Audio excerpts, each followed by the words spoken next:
Hi, welcome to Cubs and Culture for February 2nd, 2018. I don't feel particularly inspired today, so I'm just going to talk about a sort of an annoyance I had about the Fantastic Beasts 2, The Crimes of Grindelwald, which is Dumbledore's not being portrayed. He's not going to be portrayed as explicitly gay, which I think is very, very cowardly. If intelligent, given the sort of economic realities around film production. The other thing sort of connected to this is this comes up a lot of times about, well, why do we have to have so many gay characters? In cinema, there's not that many gay people. They're only like 1% of the population. And the thing is, I got sort of three responses to this. The first response is, if we're talking about Dumbledore and Grindelwald and the Harry Potter series, the easiest way of reading that relationship, even in the books, and I thought this before Rowling sort of confirmed it in 2007, is as a sort of a jilted lover, because at one point Dumbledore ended up saying how he and his ideas inflamed me, Harry, which is a very like gay way of putting the point. And in any case, in the films, Michael Gambon plays, especially in 6 and 7 after Rowling's sort of confirmed it, as a sort of a queen. So there's that. So at least as far as like Harry Potter's concerned, like artistically, that's where the story seems to wanting to be going.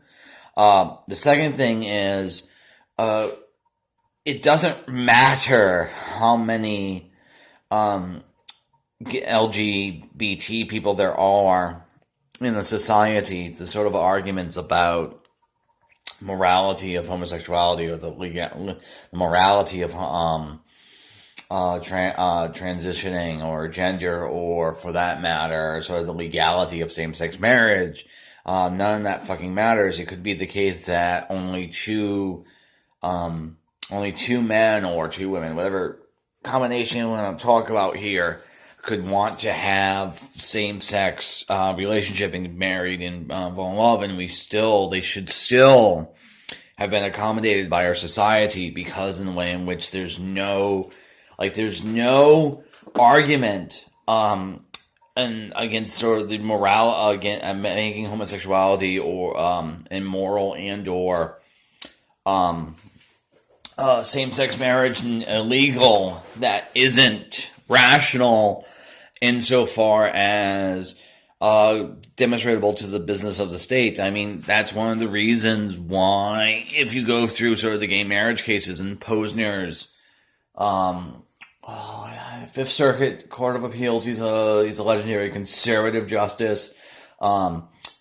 He ended up saying that the arguments against same-sex marriage were not of serious people, and that it was basically unnecessary to demonstrate why, but here we go. In any case, the arguments are so flimsy that the overall population for LGBT folks doesn't really matter for anything we want to discuss. It could literally be like, there could be 10 of us in the world, and we would still be, should be having these arguments, because in the way in which they relate to government action, and how much we as a society value sort of an individual liberty in ground projects and sort of autonomy.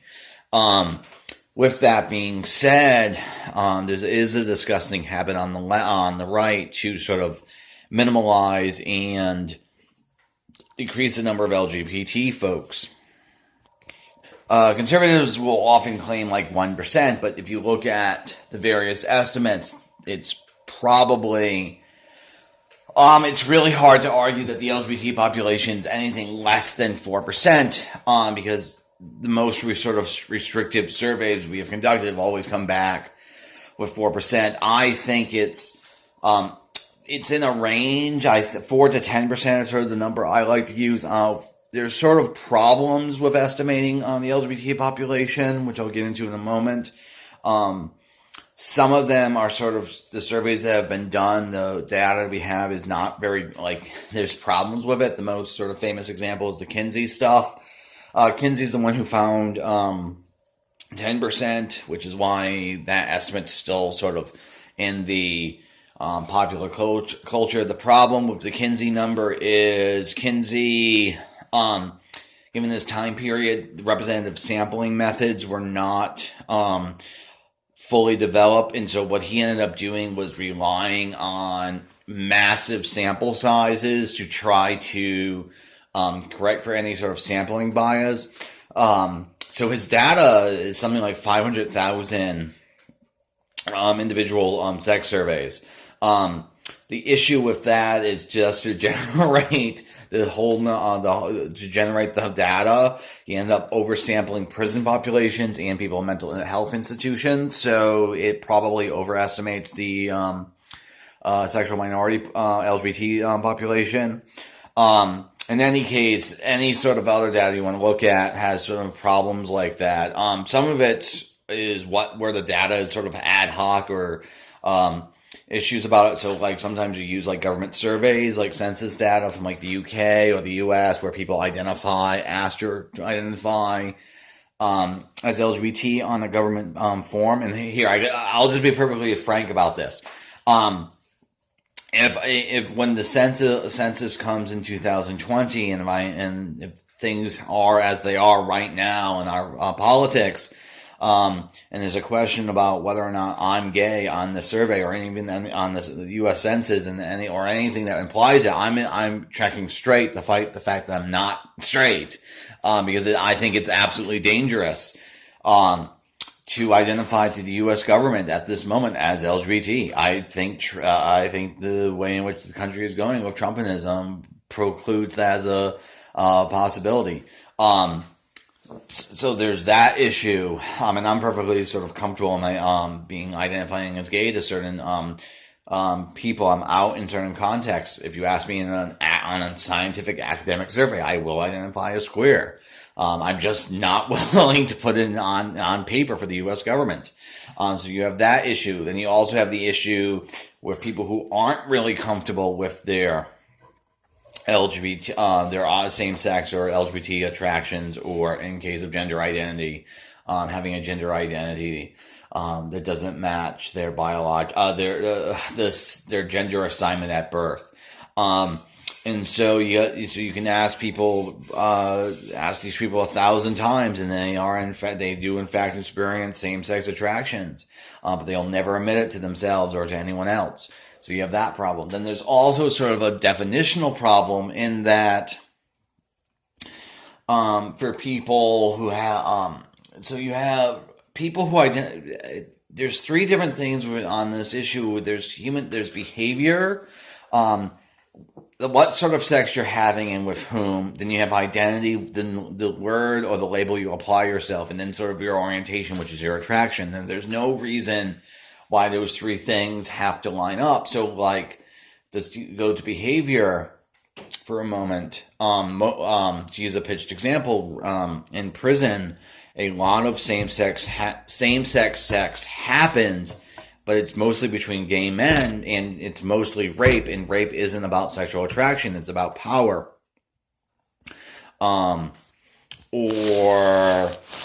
use another sort of example, there's certain people, because gay is sort of is connected to leftist politics, or democratic politics. There's gay conservatives or gay Republicans.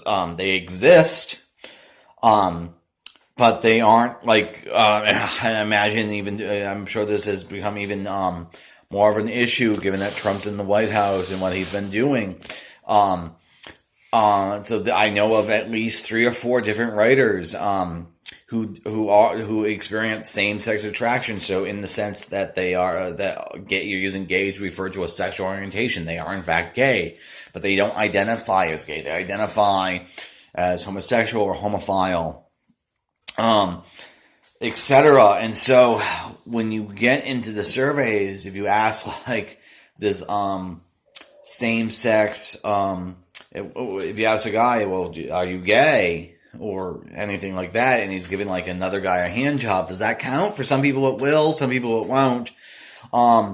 And so the other sort of thing is, maybe I'll talk about this in more detail later, but because we tend to now see sexual identity or being gay as sort of a permanent status, like it makes it harder for, like, way back in the day, when there wasn't as much visibility around gay issues, like adolescent, like we know this through like Kinsey and some other stuff, that adolescent teen boys were more willing to admit to experimentation, where now it seems like if you admit to being having a one same-sex experience, you're locked into being gay. And so like societal homophobia has shifted and changed over these ways. And so like it's estimating the gay population is actually an incredibly thorny scientific, sociological, in some ways philosophical issues. And so like, shut the fuck up, conservatives. Like, we're more than 2% of the population, but it doesn't fucking matter. Anyway, so that's going to be it for Cups and Culture. I'm tired. I'll see you tomorrow. Okay. Have a good day.